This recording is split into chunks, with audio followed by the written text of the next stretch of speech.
So don't let them steal your light. Don't let them break your stride. There's light on the other side. You'll see all the rain clouds follow me. It's a revolution. Gonna make you out tonight. It's a revolution.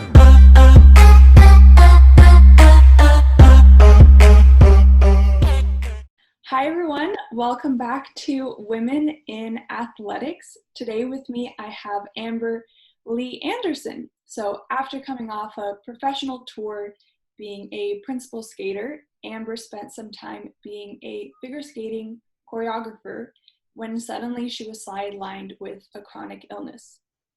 Then when she could no longer return to the ice, she went to school and earned a master's degree in being trained in sensory motor psychotherapy.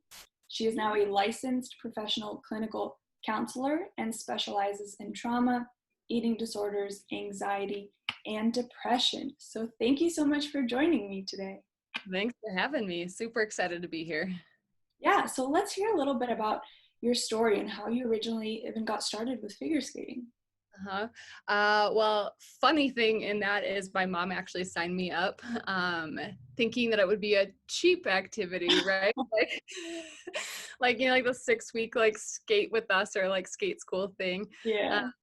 And I think, yeah, she was like, oh, this is great. She's already dancing. We'll put her in this, little did she know that I would totally fall in love with it. And that it was not cheap. No, it is not. So I started in skate school, started late by kind of the standards. I was 10, but excelled pretty quickly, kind of getting my doubles and whatever and moving on up that way. But essentially just fell in love with the freedom of it and what being on the ice brought as far as that goes. So that's kind of how I got into it, was my poor mother. Yeah, figure skating is quite expensive. You don't really realize that. Just skates and blades alone, that's almost $1,000 right there that you're dropping. Oh, at least. And then, gosh, we definitely couldn't afford it. And thankfully, there were a lot of people that came across my path and that could help me with that. Like even my coach, Paige Lipe, would we would barter things as far as my mom would babysit her kids and I could get a lesson, And even Westwood Sports in Minnesota, Dave there, he would put skates on layaway for me. I don't know if he did that for anyone else. And there was one time we came in and he was like, it's paid for. And my mom was like, I know it's not paid for. So there were some awesome people who I think sensed or knew how important it was for me to stay on the ice. And so I'm so thankful for those people who kind of did those acts of kindness. Yeah, that's incredible. And I do find that the common factor of a lot of skaters, when I ask them what do they love about figure skating, they express it's that feeling of freedom. For me, it's you're flying, you just glide across the ice, the wind is against your face, and nothing can compare to that. No, literally nothing. I've tried many a sport or many a thing, and I'm it's just not the same. And even being a dancer, right? It's fun to move around the studio too, but without the glide, you're just feels so meh. Yeah, that's why I really want to try skydiving, just because I think that would mimic it pretty well. The wind in your face, at least, yeah. Yeah, for sure. Oh, that's great. All right, so you mentioned that you got sidelined with a chronic illness. Can you tell me a little bit more about how that got started? Yeah, so gosh, it was, I spent a few years touring, and so I was with Disney, right? And then came off the road and was coaching and everything, and started to get sick. It is the skater and athlete mentality, right? To just keep pushing through. So I initially kind of ignored different things, thinking, oh, it'll be fine, just keep going. and started to notice more neurological symptoms then that scared me. So I ended up having left-sided numbness, Wow. and some vertigo and some weird stuff happening. And with the left-sided numbness, I instantly thought like, well, stroke, right? And so I went to the ER, thankfully, right? And that was after months yet of like putting up with stuff. They didn't know what was going on at the emergency room, spent like a week in the hospital. I mean, it was just this constant back and forth, went to Mayo Clinic, all this stuff of what is actually going on. Eventually found out I had Lyme disease. Wow. Yeah. And at that point, fairly chronic, it had made what they call the blood-brain barrier. And so that's why I was having those neurological symptoms. I was having a lot of joint pain. Skating was really, really hard. And so, I mean, eventually led to, I was on intravenous medications and, like it led to me needing to step away. How do I explain it? Primarily due to the fact, now looking back, that I really struggled to hold and maintain boundaries, right? And so, people asking for their programs to get done, music to be edited, parents wanting this and more lessons. And I just was like, okay, right? And I wasn't putting in those boundaries to like hold my health as a priority. And so I actually needed to fully move away from the sport in order to actually address stuff or like take care of myself. Yeah, I find that's a really, common issue with all athletes is that we're so go, go, go, and we push our pain away because we're like, it's gonna get in the way of us like, achieving our end goal. And even now, I notice that I love to create a busy schedule. I thrive when I have so many things going on and I just put in, and then it gets to the point where I can't control it anymore and other people are adding things onto my plate. And then I'm like, whoa, like I wasn't expecting to be this busy. And I'm not really so good at setting those boundaries and saying like, I actually like, I can't fit this into my schedule. Because I'm a people pleaser. We're all people pleasers, Right? Yep. I mean, that's the environment that you grow up in, right? Is that. And so, yeah, I mean, it like, when I look back at it now, I'm like, it was totally absurd. I was like standing rinkside and taking out an IV, right? Like, and continuing with a lesson, or like, it baffles my mind now that I'm like, what was I doing? But yeah, that's what eventually kind of pulled me out was needing to just self-care.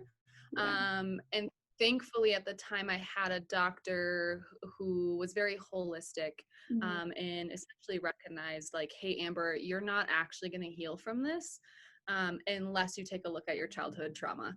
And so it was like, oh, like what trauma,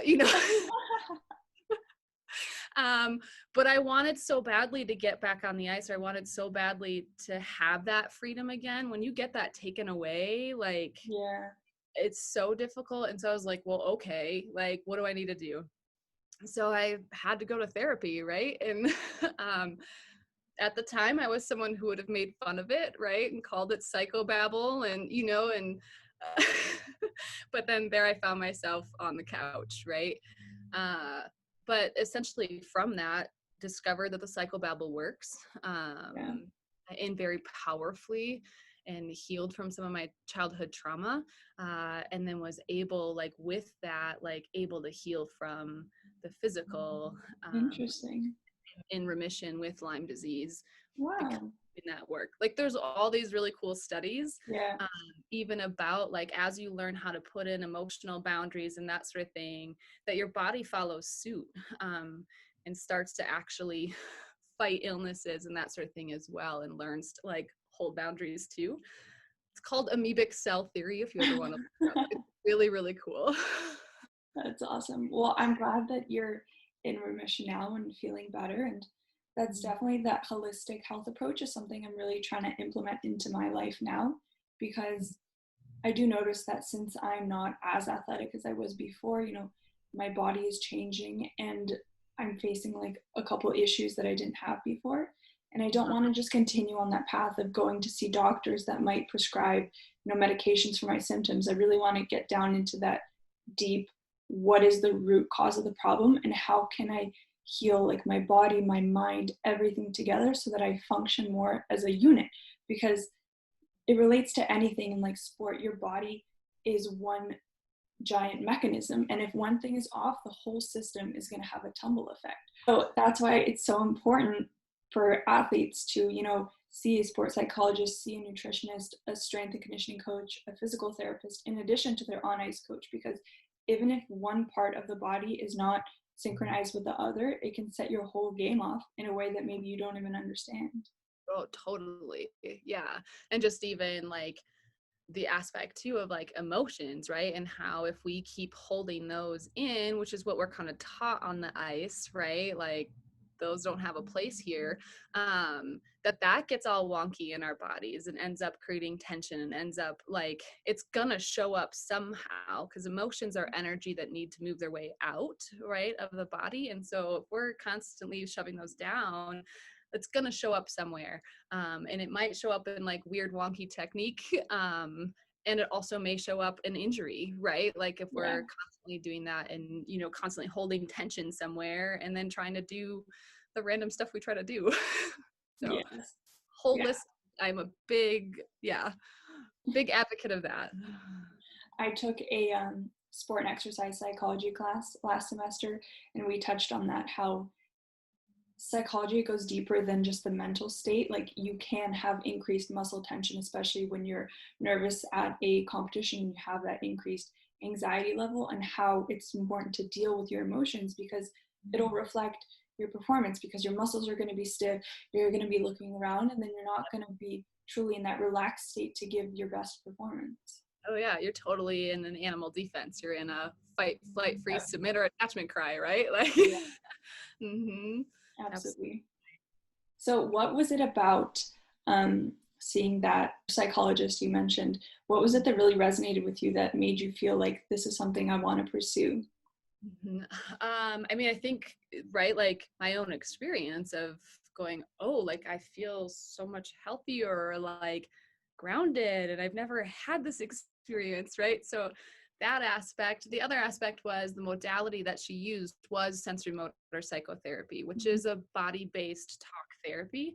And so it essentially like challenged the athlete mentality of just cut off and do.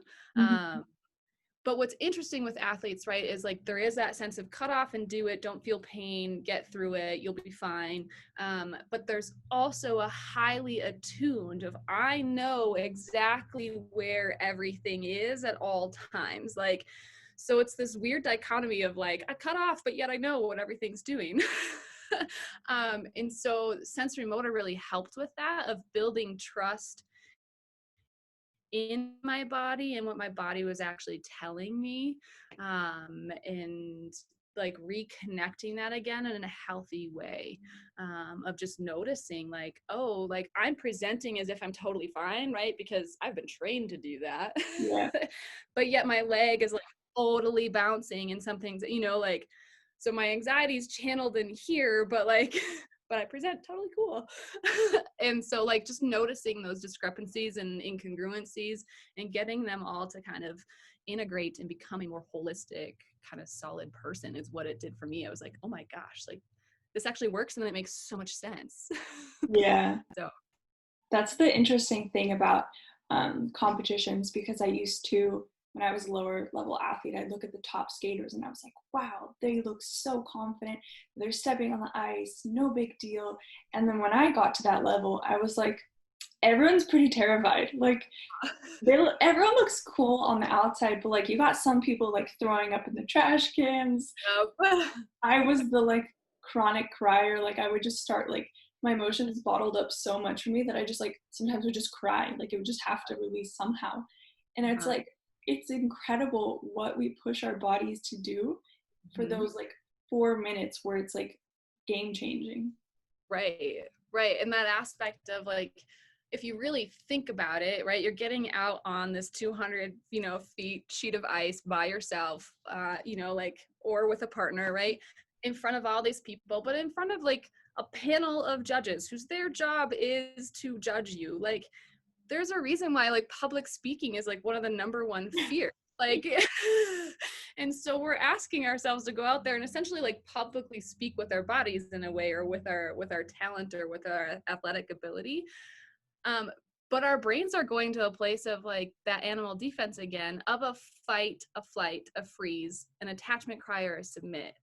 Right. So like you kind of talking about the tears, that's likely an attachment cry coming up of maybe part of you that's like, don't make me do this. Right? And if I cry, or like it feels really vulnerable, and so I'm going to somehow reach out for help. Right. Or you've got those people who like get really irritable and are fight oriented. You've got flight responses of people like wanting, like, I don't even want to get out there. Right. So it just shows up in that way. And then somehow we have to kind of override that and get out there. Because if we actually listen to our bodies, we wouldn't get out there. Yes, absolutely. Uh-huh. 100%. Yeah, it's what I really liked about ice dance, and it's actually one of the reasons that I went into it as a child, was because I never really liked being alone. I wanted someone to talk to, I wanted like a best friend to hang out with all the time. And same thing when it came down to actually competing. I felt so comforted having someone there. So constantly I would just either like hug my partner or just hold him in some way before we got on the ice. And then I had a thing where I would like squeeze his hand and he would squeeze me back for that, like, I'm here for you, I got you. And that like would instantly bring me back to like, I felt centered. Yeah. Right. Because it's giving you that sense of containment. Yeah. Right? And that sense of connection and social engagement. Those are all things that like bring our frontal lobe back on, right? From that animal defense. It brings it back on so we can actually go, oh, I am okay. Like I will survive this. Like Yeah. it will be all right. I've got a buddy. I wish I had a buddy. I was always told I was too tall to do any. Oh my gosh. So did it all on my own. Wow. Yeah. So I'm 5'8.5", like kind of 5'9", and that was also one of the things that dragged me into ice dancing, is because I was very tall and I had a hard time moving my body quick enough to get like good jump height. But then it was definitely very difficult in ice dance to find a partner that matched. So Yeah. when my last partner, Alex Benoit, did end up retiring, I thought about, should I try and, see if there's someone else out there for me? And then it got to the point where I was like, well, there really is only one other tall ice dancer, and he's taken with a partner and they're great. So like there's no one left for me to really match up with. Yeah. Yeah. That is the bummer of being the tall skater, right? Yeah. Yeah. Hey. Yeah. I'm sorry that happened though. Like but it's the reality of the sport too. Yeah, it is. Mm-hmm. So can you tell me a little bit more about the in-depth, I guess, definition of what sensory-motor psychotherapy is? Mm-hmm. So essentially, like I said, body-based talk therapy, it's primarily directed towards like trauma, right? And dealing with different traumas. But, I would say majority of us have experienced some form of trauma. And so the modality really works really well for pretty much anything. So essentially, it's tracking what is actually going on in the body. So like I said, like presenting fine up here, but then maybe there's activation in my leg bouncing. And so as a therapist, I'm not just paying attention to what's going on in the thoughts and the cognitions. Like I'm actually noticing and tracking what's going on in the rest of the body of my clients, and addressing that. Like, oh, as you say this, I notice that you're clenching your fist, right? Like, what is that about? And then they'll be able to identify, oh, there is some tension there, or, right? So you're creating these different access points. So it's not always thought-based, that we can actually like be informed by our body. So they talk about it being a bottom-up form of therapy versus a top-down. And I've found that with athletes and with skaters, like it works really well, again, because of that dichotomy of where we kind of exist. Sometimes it can take a while to get them tuned in and to trust it. But once there, it's so natural, because we've been doing it our whole life, tuning into like, where am I? What's going on? Right? Like I talked about. The other really cool thing with it is you can kind of get a chance to complete some actions in a way. So if you did experience any sort of trauma that your body wasn't able to respond, or you weren't able to respond the way in which you wanted to, or that it had an impulse to, we can actually work through that in therapy and release some of that held in tension, or some of that held in wounding. And it's super cool. Like there's, weird hot flashes that kind of happen as you do that. You move to this place of completion, and people are kind of like, what just happened? But that feels good, right? So there's just different really cool things versus just sitting and talking about it. You're actually like using the body for either moving through some of those actions that didn't get a chance to be completed, or even like using things like pushing against a wall, or kind of using different tension with elbows and hands, like doing different body and somatic resources, again, versus just thought stopping, right? So it brings in a whole new element to therapy. Wow, I really like that. I don't think I've ever really heard of therapists utilizing that, because I do Mm-hmm. think of it more of you're treating like my mind, and so I Right. need to tell you the things. But body language does really take a big play into everything. I mean, people can say one thing, but they're like standing looking at you like this. Exactly. You automatically know, like, like, is this really what you meant? Right. Like we kind of like intuitively do this. Like we notice, like if somebody's all disjointed, right, and they're like, I'm fine, it's fine, it's cool. You're like, is it really? Like, and so you're just actually noticing that and using that. Like, oh, so there's part of you that does want to cover up, that maybe feels a little bit safer if you're contained, right? Like, so you're just noticing those things, and helping to find like different coping skills and resources that are maybe more effective then, because you're actually noticing what they naturally do. Yeah. And you mentioned a little bit how skaters or athletes, they're used to sensing where their bodies are in space. Do you find that more physically active people respond better, or is it kind of a reverse, that they have like trouble bringing that body movement into it? Mm-hmm. I think like it totally depends. It depends oftentimes on what is the symptoms, like what are they presenting with.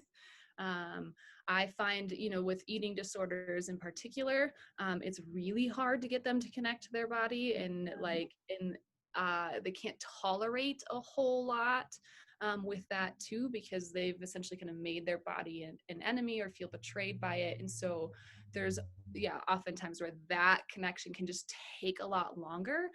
But once they have it, then you're like, oh, wow, like they totally can track in, right? It just takes a while for that initial one. Whereas some people will be like really good at initially connecting and all of that, but it takes a while to like move them to any sort of action with it, or actually utilizing it for themselves. So it really just, each person's pretty different. Each athlete's different. I've got some who aren't athletes at all who are phenomenal at tuning in, and some who are not, like, and you just learn to work with it. Yeah, I liked what you said about, especially in like eating disorder cases, you kind of make your body the enemy, which is so interesting in sports, because our bodies are our instruments. We have to work with them. There's no other way. So to have that idea that my body is my enemy, but I have to use it to create this story, it's such a contradictory feeling. And I'm sure that then stands in the way of you being at your, highest potential of your performance, if you do perceive your body as a negative thing. Right. Yeah, exactly. And then that's a lot of tension to hold, right? So this sort of like, I feel betrayed and my body's not doing what I want it to do, or what my coaches are telling me it needs to do, right? Like, or it doesn't look like everybody else I compete against. And so I feel betrayed, but yet it is my instrument. It is how I do what I do. It is very capable, right? And so that's like a lot of tension to be kind of moving between, which sometimes, right, like there's a reason why some of the eating disorder behaviors can be there, is like that's a lot of tension to hold. So how can I control something, or how can I numb out, or how can I just not deal with that, right? Yeah. It, again, always depends on the person, but it's a lot of tension. Interesting. So how are you finding things with COVID? And I'm assuming you're working over Zoom. It's definitely probably difficult to see those minute body changes. hmm Thankfully, with where I'm at, we are able to do some in-person work now. So that's helpful for me being a somatic-based therapist. But it is pretty interesting how much you still can pick up on. Mm, Uh, and how much you can still do even via telehealth. Does it have the same charge or the same quality? No. But can you still do some pretty impactful and powerful work? Yes. Yeah. good. So was that something that you learned in your master's program, or you kind of took that normal approach and then found it outside? Yeah, so sensory motor is a separate training. It's through Sensory Motor Psychotherapy Institute. They have level 1, level 2, and then certification. And so I've got level 1 and level 2, and will at some point have the courage to do certification. It's a pretty intense training because you're having to do all of it in Yeah. practice. Um, it was several hours over the course of probably 3 years, in addition to my master's program. So it's pretty intense, but it absolutely changed who I was as a therapist and then who I was as a person, and is just like my total like framework now. Yeah, I do find even with myself in like kinesiology, the actual school education, of course, is a great like building stone, but really anything that you are to bring to the outside world is coming in from all the different sources, like certifications. I mean, the education system just like doesn't really get up to par. Yeah, right. It's a hoop to jump through in a lot of ways. It's important to have that basic education. And I think the real life applicable knowledge tends to come later, right? Even for therapists and stuff, primarily in your practicum, your internships, those additional CEUs, the continuing education. And then like your own life experience that you're pulling in, like I too have undergraduate degree in kinesiology. And so that's been super cool, like how much it actually does inform me, even though it seems totally separate. Yeah, so it's not necessarily the like classes that I took at school. Yeah. Yeah, actually, that's interesting that you took kinesiology because I'm sure at least that better understanding of the body plays into sensory-motor. I mean, if you are movement-based, that brings a whole other depth of knowledge into what you do. Yes, yeah. Yeah, so even, possibly spotting different injuries or things like that, right? Like it's just right there, or, weird movement patterns. But now having the lens of, oh, where did that movement pattern come from? Mhm. Um, if there is like a wonky hip, or if there is tension somewhere, is that actually coming from potentially housing some trauma in there? And can we do some sensory motor to help move that out, right?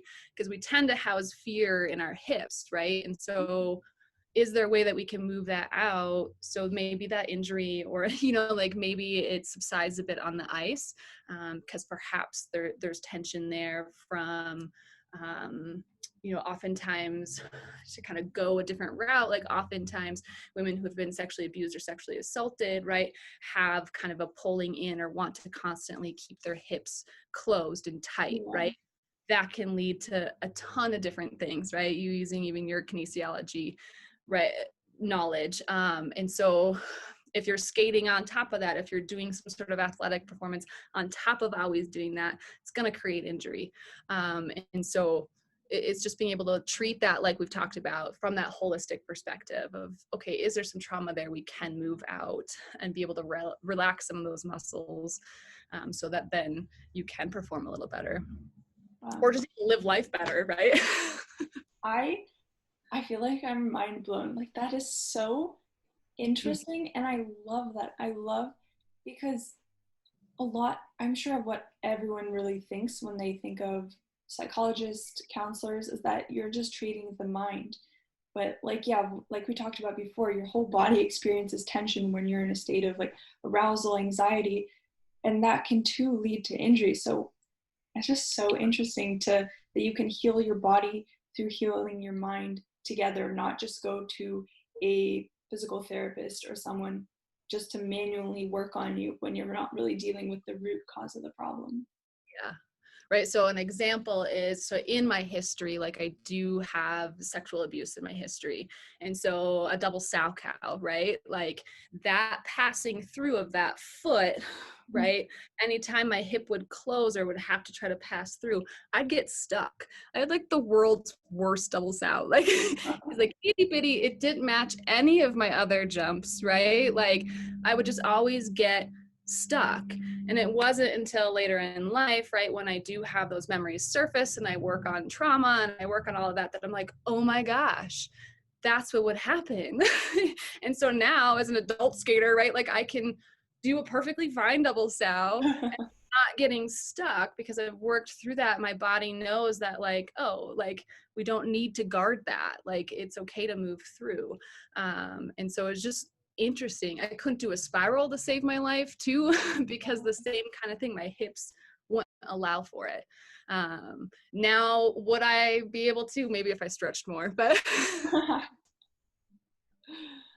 Wow, I love that. And I mean, that's why you really find a lot of athletes go into these fields, because they do have that personal experience that they can then relate to a client. Because I mean, building rapport and relatability is one of the biggest things that you learn about in effectively, coaching someone, being there for someone, just being a role model for them that they can trust you and actually open up their body and mind to you. So I think yeah. that's really why a lot of athletes tend to go into those fields. Oh yeah, yeah, because they kind of maybe wish they had someone at that time who knew and understood, or who could have spoken into that, or just even, I think there's a community oftentimes within skating of, you look up to the older skaters, right? And you like, as an older skater, you like usher the younger ones a little bit, and so there's just like a natural let's help. And so I think that that's part of it, and very much my approach is, like I'm here, I happen to have a set of expertise and training, and I've also walked this journey, and so I'm sitting across from you as someone who's just a few steps ahead and then also has some training and say, hey, these things, research says this works, but let's figure out what works for you, and kind of lead the way that way. Like it feels very similar in some ways to that kind of skating world of, like, I just want to usher the youngsters, right? Like it's gonna be okay. Yeah. Well, that's what I'm trying to facilitate with this Women in Athletics series, is because a lot of these younger skaters are dealing with the exact same issues all the older ones have.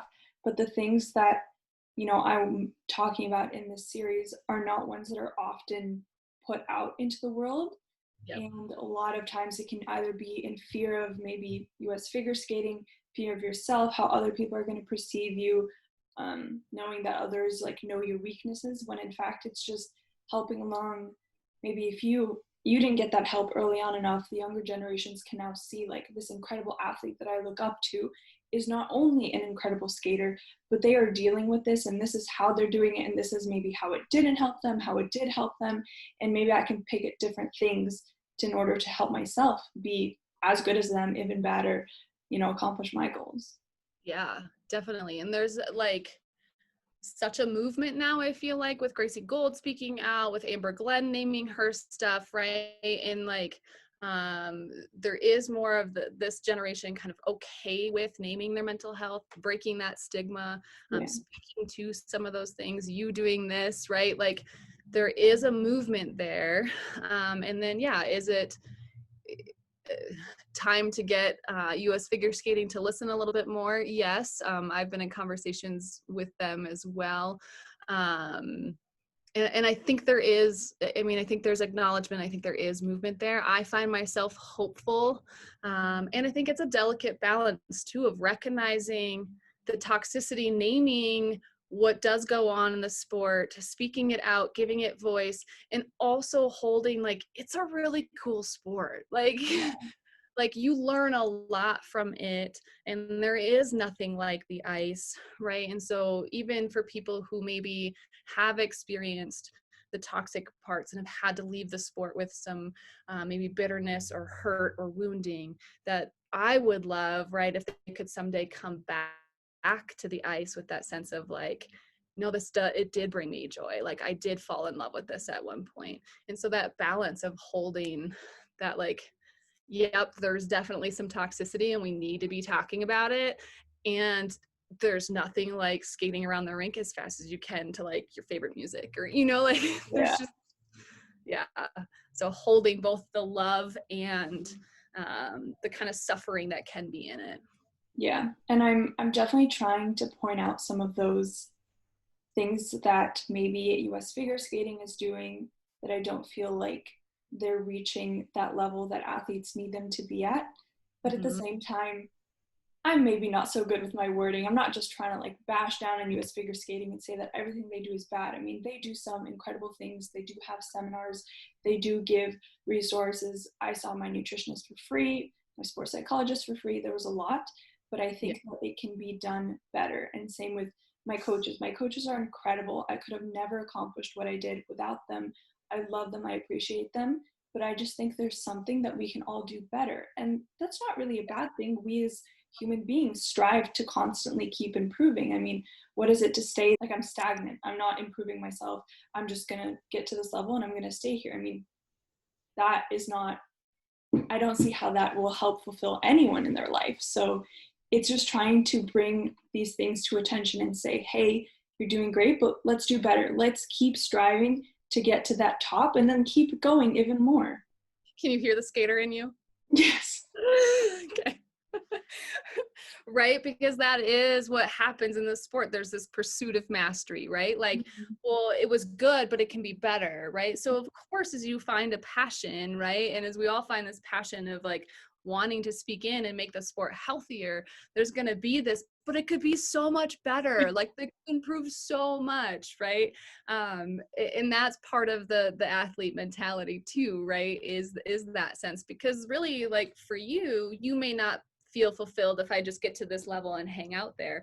But there are some people in this world who do, right? And it is like the athlete who's like, no, I must get better. I mean, I remember like getting papers back and having, you know, an A+, great job. And I'm like, what do you mean? Like, there's got to be something I can improve on, right? Like, and so of course we put that back on our governing bodies and like, you know, there's things you're missing here, like this could be better. And I think it's really important to speak that.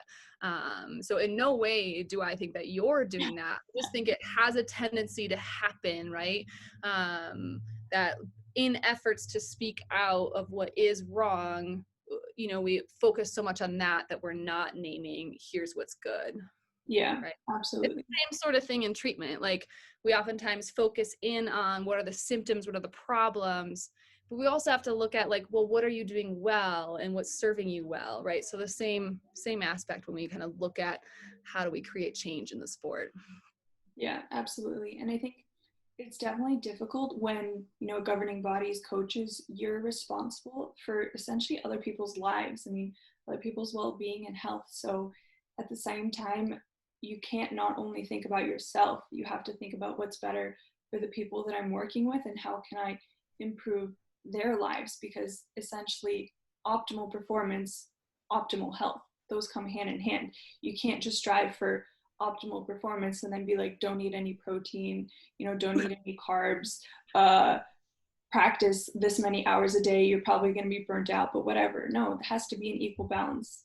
Right. It's got to be person first, right? Like person centered, health of the person. Like that's where I even have a hard time when it's always like, let's talk about the athlete of like, no, let's talk about the person. Like, what's best for this person? Let's acknowledge that what might be best for this person means that we don't have a top US lady or means that we don't have, right? Like, and be able to let go of that. Like the health of this person is more important. Even at the coaching level, like reminding coaches of like, yeah, if they need mental health or they need to see a therapist, could that mean that leads them to decide that the sport's not good for them? Yeah. And could that mean that you lose income? Yeah. But we need to prioritize the health of the person that's in front of us. Like, especially coaches, when you're the one spending more hours with that skater, right, than they are with their family or they are with anyone else in their life. Like, I think that's my biggest frustration is when I hear coaches kind of be like, well, that's not my job. Um, and I just am like, but it is. Like, you see this person more than anyone. It's not your job to figure out what the diagnosis is or like what is actually going on. Or like, I don't deal with stuff going on at home or whatever because that's not skating. And it's like, but it impacts skating. So like, like you're gonna need to be aware of it, and not just to fuel the gossip mill, but to be aware of where the skater's actually coming from and what's going on for them as a person and how they show up then as a skater, right? And so I think that to me is like what I want to stress the most, as I like step in and even do some of this advocacy work myself, is like, let's look at them as people. Like, not our income, not our, brand ambassador, not our, like, yeah, people. That is incredibly well said. Just you hit the nail on the head. I think that's really what I'm trying to fight against. And I think in the sense of like a brand ambassador, I can kind of bring up the example of how Gracie Gold's career has been. I mean, she was the top dog for US figure skating, incredible athlete, incredible human being. And then when she stopped being, like of service to them, it kind of threw her out and like, okay, let's bring in the next wave of young athletes, when really it should be like, what can we do to help you? What can we do to maybe Right. bring you back up to that level? Or if that's not what you want, that's fine. But we created this version of you. The sport created that. So how can we now help you deal with all of that? And same with coaches, how you mentioned. I mean, we're around coaches more than anyone. Mm-hmm. They're literally family, and they should be able to at least see those red flags, those warning signs, and then be able to be like, hey, I think you should talk to someone. I think we should come down and chat maybe with your strength coach, with someone else, and really get on the same page.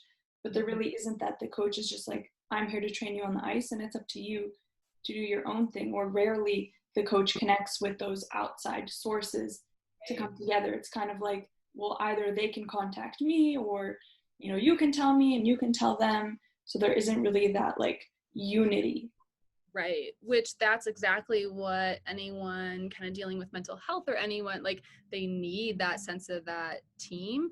And I would say in particular with anyone who's struggling with an eating disorder, right? Like, because it can get super sneaky, and I can tell this person one thing and I can tell this person one thing, right? And no one's checking in with each other. So I'm getting away with some of this, right? So that idea of like a coach being, more of that manager, or a more collaborative, team effort, is essential, again, to kind of come around that athlete, like, yeah, the person. Absolutely. So if there was one thing that you could help change in the sport, what would it be? So many things. So many things, and not really. I think like what comes up for me is I would love to normalize emotion. Like, I think that kind of, let's think of the person first, and then let's normalize emotion. Like, it is normal to be frustrated when you can't do a skill. It is normal to be disappointed when you've been training for months and years and you have a horrible performance. Like, it's normal to be wanting to puke in the garbage can before you get out on the ice. Like, it's like normalizing some of this stuff, because there's been so much of this culture of like, don't show it. Like, I mean, I remember even being really young and having my coach at the time very much be like, you are not allowed to show any emotion. You have to get out of this rink. Like, you can't be mad, you can't be upset, you can't, like, Mm-hmm. and even if you do well and you win, you have to, like, be very polite about it and very pageant oriented about it. Go take your picture, go, like, I just am like, I want to normalize, like, that it's okay if you cry after your performance. Like, it's okay. Like, you put a lot into that. Like, it's okay if you get angry on the ice. Like, let's do it in healthy ways, right? Let's learn how to regulate it so we're not necessarily kicking the ice, but that is what the body wants to do. It wants to get that energy out. So like, what can we do? or even, yeah, can we, like, tell me how your day was at school? Oh, of course you're emotional today. You know, like, let's just, yeah, acknowledge emotions and make them normal. Yeah, I remember even myself and other girls, when you had a bad skate at a competition, we would all just go into the bathroom in the stalls and you just like hear sobbing. And then they'd come out and you like wipe our tears and you just sit down. You're like sniffling a little bit, but it's like you can't let your competitors see that like you're upset. It's Yeah. like, I mean, it's clear you saw by my performance that, Right. Like I Zamboni'd, like, yeah. Or like like, athletes come in and you just had like a terrible performance. And they're like, so how was it? It's like, you know exactly how it was. Don't even try. right. So that, like, there's that edge of mean girl that can come out in the sport too, right? But again, I think that's where, like, if we normalized emotions, that would lessen. Like, and I also think, like, some of the mental health issues would lessen, right? Because you're gonna then learn how to regulate healthily and not maybe go to some behaviors and things that are detrimental. So it's like, let's acknowledge that emotions are emotions. Like I said earlier, that it's energy that needs to be put in motion. So E plus motion equals emotion, right? And it needs to work its way out. That's all it is. It will pass. It's not going to take away from your entire lesson if you acknowledge it and name it to tame it, right?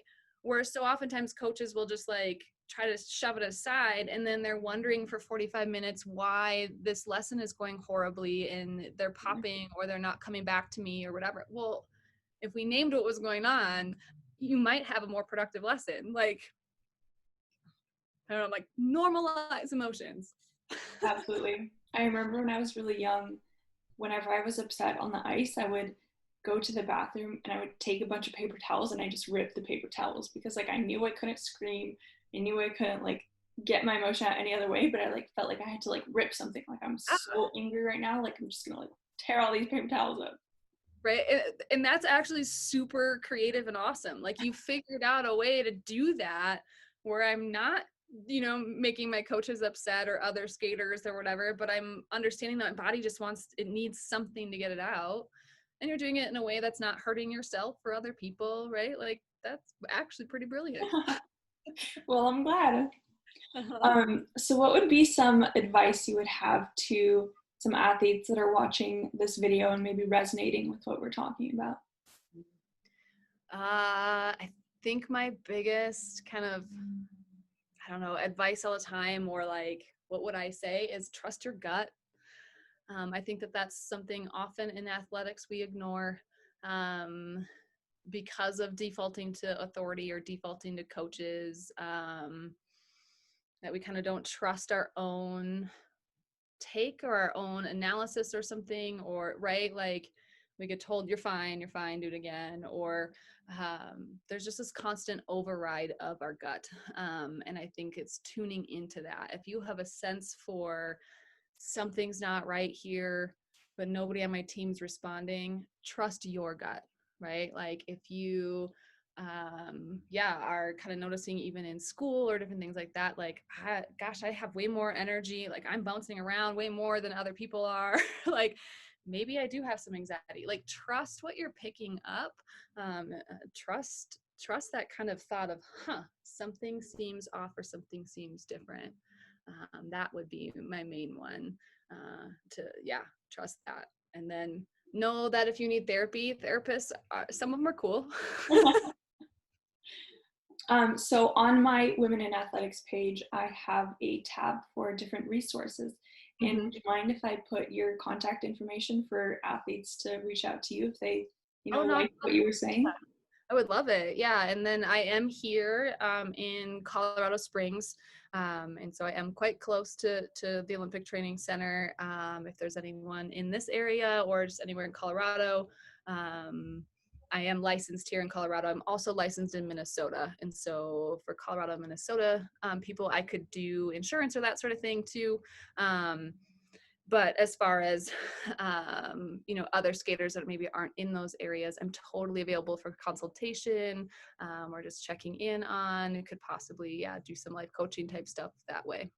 Incredible. Great. Well, thank you so much for joining me. And I had a great time chatting with you, and I learned a lot of new things. And I hope that so did anyone else watching this video. Definitely. Yeah. It was great chatting with you. It was super fun. And I feel like we could go on and on and on. Yeah, absolutely.